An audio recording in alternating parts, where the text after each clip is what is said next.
آج آپ کو اللہ کے نبی حضرت عزیر علیہ السلام اور ان کے گدھے کا قصہ سنائیں گے۔ یہ واقعہ ہر مسلمان کے لیے سننا بے انتہا ضروری ہے، کیونکہ اس واقعہ کو سن لینے کے بعد نہ صرف اللہ تعالیٰ کی ذات پر آپ کا ایمان اور مضبوط ہو جائے گا، بلکہ آپ کو اس ایک سوال کے بارے میں بھی پتہ چل جائے گا جو کبھی بھی آپ نے اللہ تعالیٰ سے نہیں کرنا۔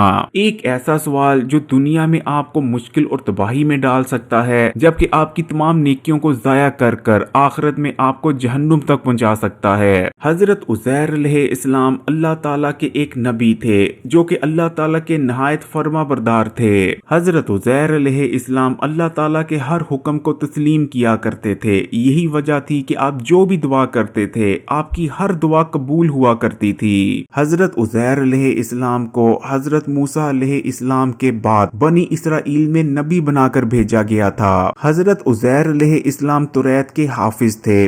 آپ لوگوں کو اللہ کی باتیں اور اللہ تعالیٰ نے جن چیزوں سے منع فرمایا ہے ان چیزوں کے بارے میں بتایا کرتے تھے۔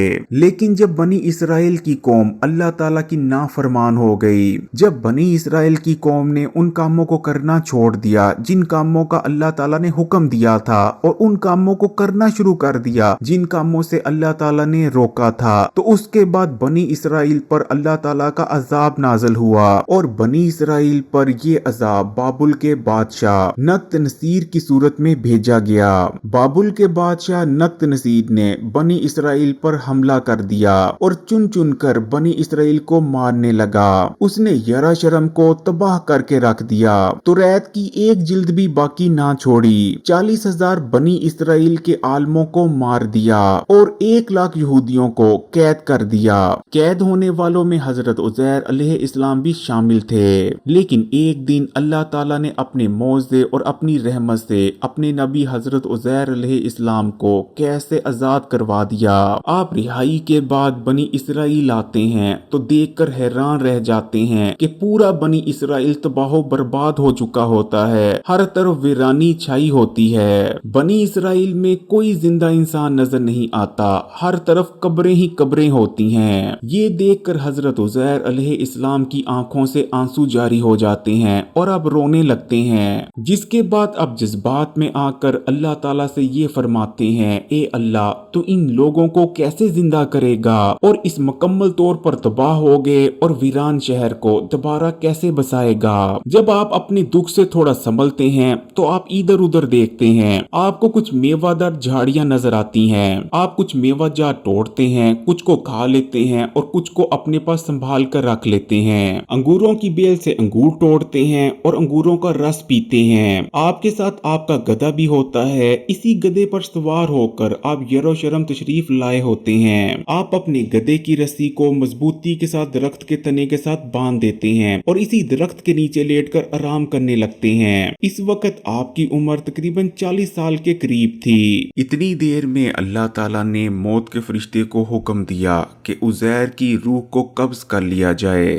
جس کے بعد موت کے فرشتے نے ایسا ہی کیا۔ حضرت عزیر علیہ السلام جیسے لیٹے تھے ویسے ہی لیٹے رہے، آپ نے جو کھانا محفوظ کیا تھا وہ بھی ویسا ہی پڑا رہا اور آپ کا گدھا بھی آپ کے پاس بیٹھا رہا۔ وقت گزرتا گیا، جس کے بعد آپ کا گدھا وہاں ہی بیٹھا بیٹھا مر گیا، لیکن اللہ تعالیٰ نے دوسری تمام مخلوق سے آپ کو پوشیدہ رکھ چھوڑا۔ ایسے ہی 70 سال گزر گئے۔ 70 سال بعد فارس کے ایک بادشاہ کا یروشلم گزر ہوتا ہے، جس کے بعد وہ یروشلم کو دوبارہ سے آباد کرنے کا فیصلہ کرتا ہے۔ یروشلم کو آباد ہوتے دیکھ بنی اسرائیل کے لوگ جو بخت نصر سے ڈر کر یروشلم چھوڑ کر بھاگ چکے تھے، وہ دوبارہ سے یروشلم آنا شروع ہو جاتے ہیں اور یروشلم آ کر آباد ہونے لگتے ہیں۔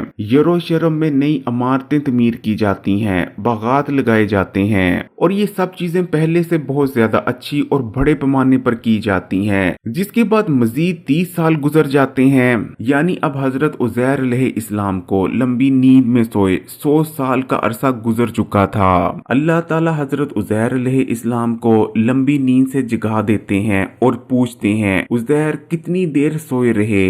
100 سال پہلے جب حضرت عزیر علیہ السلام سوئے ہوتے ہیں تو صبح کا وقت ہوتا ہے، اور جب وہ اب اٹھے ہوتے ہیں تو یہ عصر کا وقت ہو رہا ہوتا ہے۔ جس کے بعد حضرت عزیر علیہ السلام جواب دیتے ہیں کہ شاید میں صبح کے وقت سویا تھا اور اب عصر असर के वक्त उठा हूँ, यानी मैं सुबह से लेकर असर तक सोता रहा। जिसके बाद अल्लाह ताला अरशाद फरमाते हैं, देख तुम्हारे साथ तुम्हारा गधा भी था और अब तुम्हारे गधे की क्या हालत हो चुकी है, वो हड्डियां बन चुका है। गायब से आवाज आती है, अल्लाह ने तुझे 100 साल तक सुलाए रखा और अब देख तेरे गधे को कैसे जिंदा कर देता है। देखते ही देखते गधे की हड्डियां आपस में जुड़ने लगती हैं और उन पर मांस आने लगता है और गधा जिंदा हो जाता है।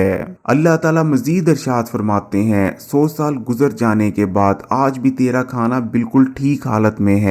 जिसके बाद हजरत उज़ैर अलैहिस्सलाम अल्लाह ताला का शुक्र अदा करते हैं। हजरत उज़ैर अर्ज करते हैं, बेशक जो अल्लाह इंसान को एक खून के कतरे से पैदा कर सकता है, वो दोबारा इंसान के मर जाने के बाद उसकी हड्डियों से भी उसे जिंदा कर सकता है और पेट भरकर खाना खाते हैं। अब हजरत उज़ैर अलैहिस्सलाम अपने गधे पर सवार होते हैं और बस्ती पहुंच जाते हैं और बस्ती पहुंचकर लोगों से पूछते हैं, क्या तुम हजरत उज़ैर अलैहिस्सलाम को जानते हो? लोग जवाब देते हैं, हाँ हम जानते हैं, हजरत उज़ैर 100 साल पहले हुआ करते थे। वो लोगों को अल्लाह की बातें बताते और अल्लाह के बहुत ही नेक नबी थे। जिसके बाद आप अरशाद फरमाते हैं कि मैं ही उज़ैर हूँ। लोग ये सुनकर हैरान हो जाते हैं और हक्के बक्के रह जाते हैं और कहते हैं कि ये कैसे हो सकता है। लोग आपकी बातों पर यकीन नहीं करते।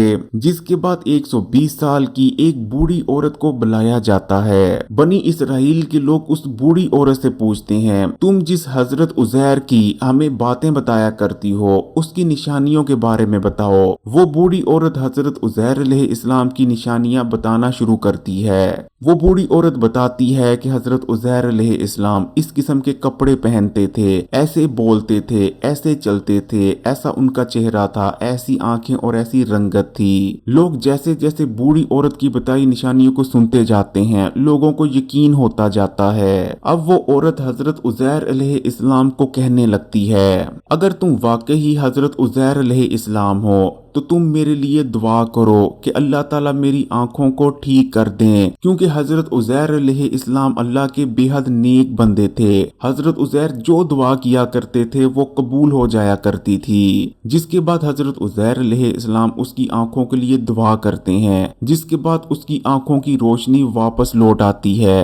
जैसे ही बूढ़ी औरत की आंखों की रोशनी लौटती है वो रोने लगती है और चीख चीख के लोगों से कहने लगती है, यही हजरत उज़ैर इस्लाम है, यही अल्लाह के नबी हजरत उज़ैर अलैहिस्सलाम है। जिसके बाद तमाम लोग हजरत उज़ैर अलैहिस्सलाम के कदमों में पड़ जाते हैं और आपके कदमों को चूमने लगते हैं। अब ये चंद लोग बूढ़ी औरत और हजरत उज़ैर अलैहिस्सलाम बनी इसराइल के लोगों के पास जाते हैं, जहां आपका बेटा भी मौजूद होता है जो अब बूढ़ा हो चुका था। बूढ़ी औरत बनी इसराइल के लोगों को बताती है कि यही हजरत उज़ैर अलैहिस्सलाम है।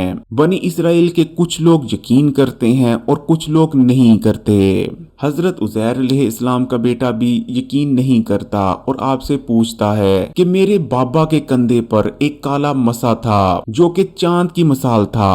अगर आप वाकई हजरत उज़ैर हो तो अपना कंधा दिखाओ। जिसके बाद हजरत उज़ैर अपना कुर्ता उतार देते हैं और कंधे के दरमियान वो मसा मौजूद होता है। जिसके बाद बनी इसराइल के तमाम लोग हजरत उज़ैर के कदमों में पड़ जाते हैं और आपके कदम चूमने लगते हैं। जिसके बाद हजरत उज़ैर अलैहिस्सलाम अरशाद फरमाते हैं कि अल्लाह सब कर सकता है। अल्लाह ताला बंदे को पैदा कर सकता है, उसे मार सकता है और वही उसे दोबारा जिंदा भी कर सकता है। और यकीनन अल्लाह की जात क़यामत के दिन तमाम जिन्नों इंसान को एक मैदान में इकट्ठे करेंगे। प्यारे बहन भाइयों, हजरत उज़ैर अलैहिस्सलाम के इस वाकया से हमें पता चलता है कि कभी भी अल्लाह ताला की रहमत से म्यूस नहीं होना चाहिए। कोई ऐसा काम नहीं जो अल्लाह ताला नहीं कर सकते। हमेशा अल्लाह ताला की जात पर तवक्कल रखें। कभी भी अल्लाह ताला की रहमत से म्यूस मत हो।